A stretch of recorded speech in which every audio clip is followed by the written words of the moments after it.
there, Valorant fans. Welcome back to Checkmate Gaming. My hold shift with the Valorant report, taking a look at our launch patch notes. Now, I know these have been out for quite a little bit, but I wanted to do a video on it to give you kind of an idea as far as how the changes might impact some of your favorite characters, as that was what was really kind of mostly hit on in the 1.0 patch notes, mostly all agent changes. So let's go ahead and just briefly go through them all, and we'll also talk a little bit about Reyna at the end of the video.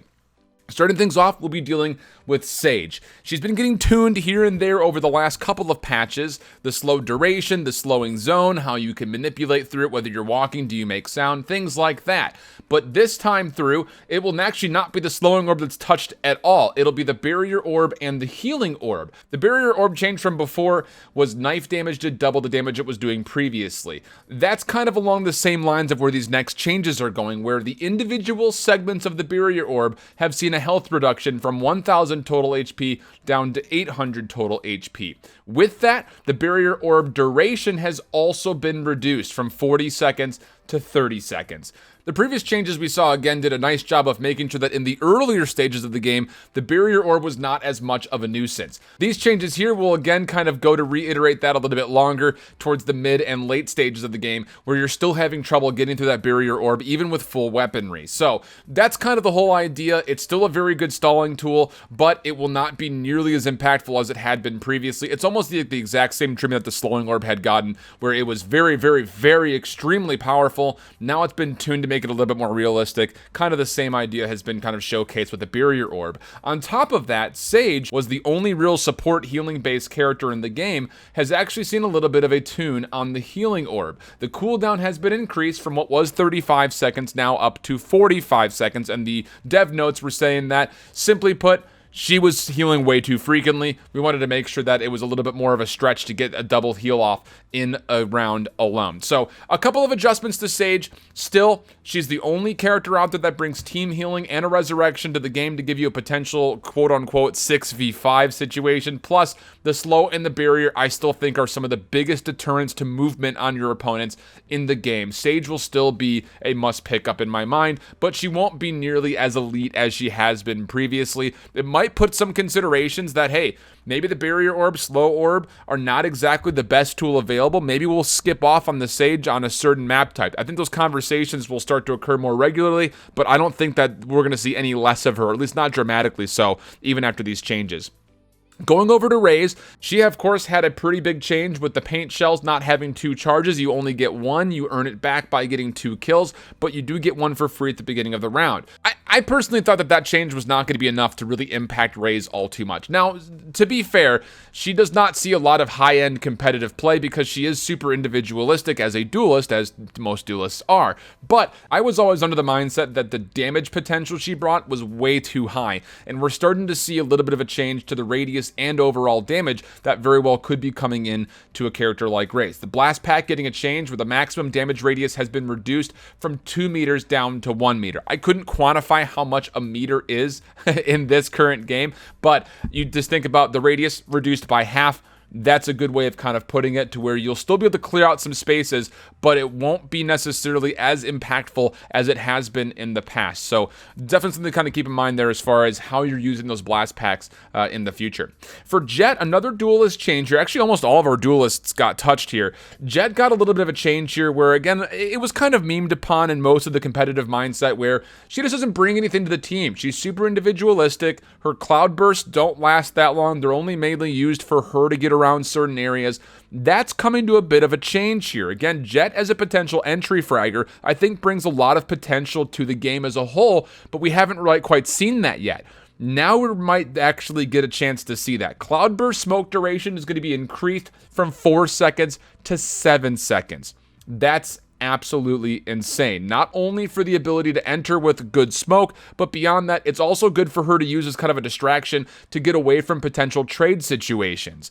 Really, really good stuff for Jett mains out there to kind of be that entry fragger and to go in, find kills, and try to stay alive for as long as possible. Along those same lines, her tailwind, her little burst dash, is actually now going to break Cypher trap wires after being revealed by them.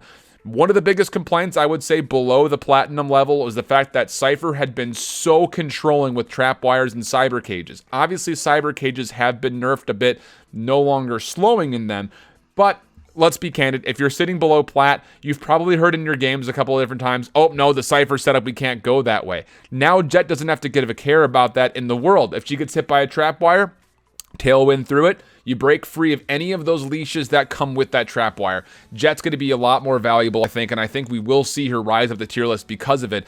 If you're playing her at the high tier competitive level, I think she becomes the go-to entry fragger without a doubt. Going over to Phoenix, again, another duelist getting a change here. Blaze duration was going to be increased from 6 seconds to 8 seconds. It was short, and I think that everyone kind of realized that, yeah, the Blaze Wall, it really was only used for self-healing. It really wasn't blocking that much line of sight. It still wasn't all that punishing to get through. Now those 8 seconds will feel a little bit more durable for this wall as a whole. So giving that, it'll help him kind of have a little bit more room to wiggle around that wall, to play around it, use it for his advantage, and it's going to make him a little bit more strong in the duelist category, especially up close and personal.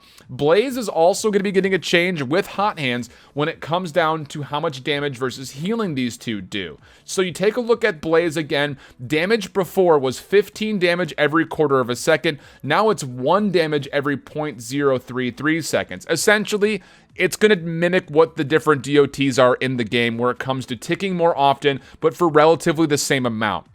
The healing has changed, though, a touch, where it was healing 3 every quarter of a second to 1 every 0.16 seconds. Essentially, you were able to almost full heal off of a Blaze Wall. You will not be able to do that anymore. You're only going to be able to get up to right around the 50 HP mark each, and that's actually going to be mimicked in what's going on with the Hot Hands. It was 3 every 0.25 seconds. Now it's 1 every 0.08 seconds in total. So again, the best way to kind of quantify this, your Blaze Wall, your Hot Hands will get you up to about 50 HP each. So you have to really decide, do you want to use that Hot Hands as an incendiary and block off an area or possibly deal damage?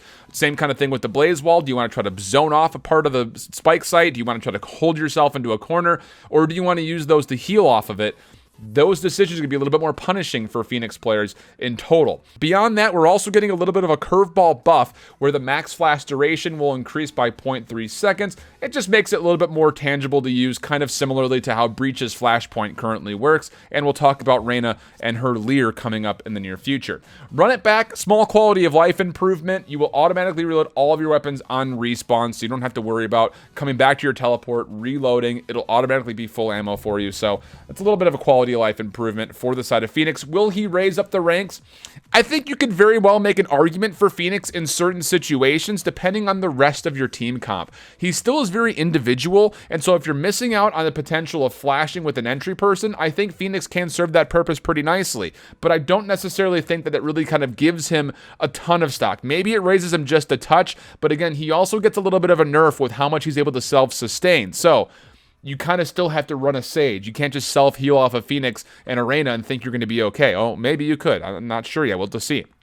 Going over to our last character change, Omen's getting a little bit of a quality of life change overall. Starting with the Shrouded Step, just a little quality of life thing where you can see his teleport location on the map. Also receives an in-world indicator of where he's targeting when his vision of the point is obstructed. So it just helps him kind of know exactly where you're going to be putting that Shrouded Step and where you'll end up when that channel is done. Going over to the Paranoia, it's now equipped instead of quick casted, which means that it's going to be essentially able to be used a little bit faster and more proactively. Enemies will still receive a warning when the projectile is fired, but it was previously, if it was coming in your vicinity, you got the warning. Now everybody is going to get that warning knowing that it's coming out, so you don't necessarily know where exactly it's going to go, but the speed increase getting Paranoia out will make it more of a proactive tool, kind of like Fault Line would be, rather than a reactive tool. That's kind of the big change there for Paranoia.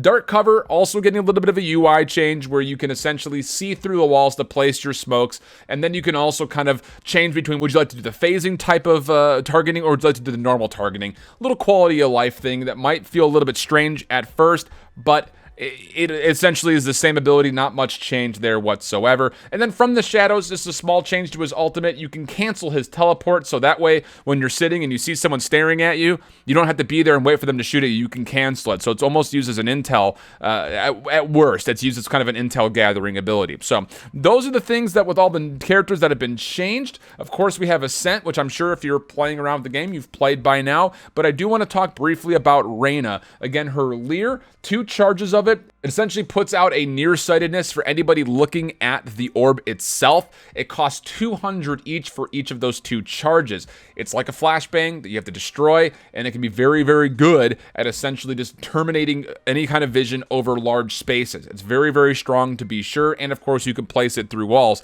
which gives it kind of a Flashpoint-esque type of deployment.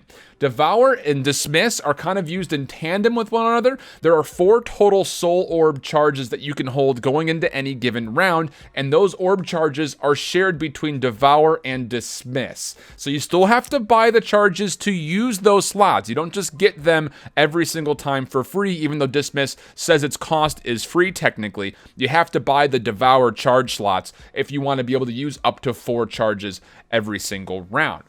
Unless you have your ultimate, which we'll talk about here in a minute. Devour is used as kind of a healing, where again, as soon as you kill somebody, their orb will be in the ground. You can choose to devour it or dismiss it. If you devour it, it goes into essentially 100 total healing. That does include a quote-unquote shield quota that you can bring into the mix. So if you're at 50 HP, you use the Devour, it'll give you 150 HP for a short duration. Once that overhealing channel stops, though, you'll go back down to your definitive HP pool. So that's something to kind of keep in mind. And then the other one is Dismiss. Again, it says that it costs free, but you share the orb charges between that and Devour, and Dismiss is an intangible, otherwise known as you can't be shot at, but you also cannot shoot. You go into a small animation, and the key is you got to keep in mind, you can still move during this, but once you get out of the channel, there is still a small post-exit animation to bring your gun back up, so you have to be very careful of how you use this. The other kind of unique thing about Reyna, I'm sure most of you already know this again, but between Devour and Dismiss, they also get boosted by the ultimate in Empress. Empress will give you the ability to, by default, shoot faster, reload faster. It's pretty considerable. But on top of that, it gives you full soul orb charges, and you can instantly heal as soon as you see an orb down for free. As long as there's an orb down, you will start to heal.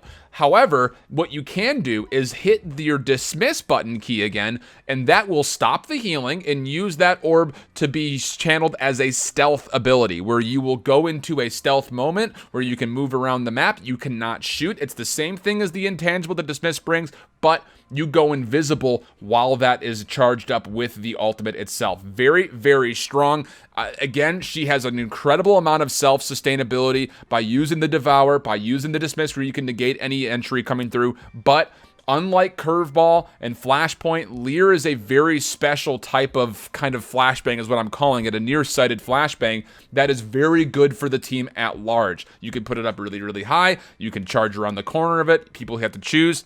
Do I try to hide behind cover? Do I try to shoot the Leer out of the sky?